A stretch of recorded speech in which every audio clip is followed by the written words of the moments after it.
И какво става, хора? Аз съм хаштаг Вико Роналдо 7 Gold. В днешния ми клип ще ви покажа как играем кариера с ПСЖ, но за да кажем, че до момента е доста зле тази кариера. Но 5 на 3 срещу това разумен резултат бихме могли да кажем. Имаме всъщност един играч, който много ще ни служи и е от Наполи, а именно Фича Кваратскhelia. А странно как на кариерата ми с Наполи имам, като той вече е при нас. What the fuck? Нали хора? За някой от вас могат да си кажат what the fuck, ама.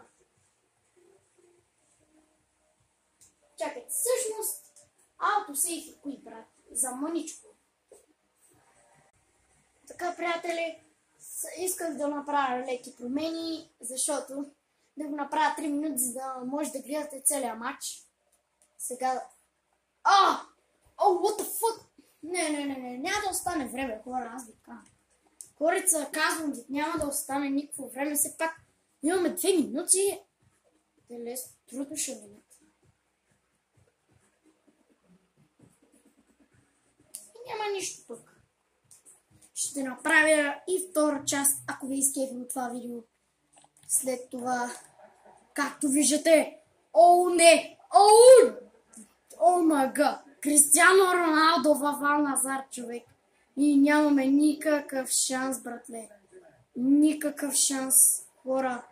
Абсолютно никакъв. Право Кваратскhelia да гони топката. Малко съмнително направи, ама... Малко съмнително играеше в предни позиции, ама... И корнер.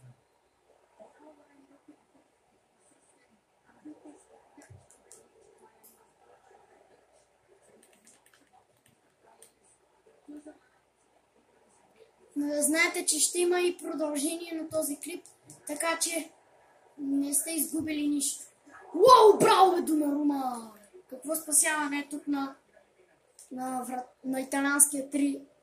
италианския вратар на ПСЖ. Не! Браво бе, Донарума!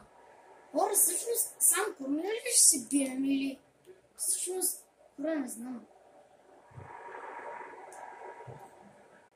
Току-що Кристиано Роналдо ни вкара, брат. Това не го разбрах. Така, хора, ако ви изкепило клипа, ще има продължение. Така че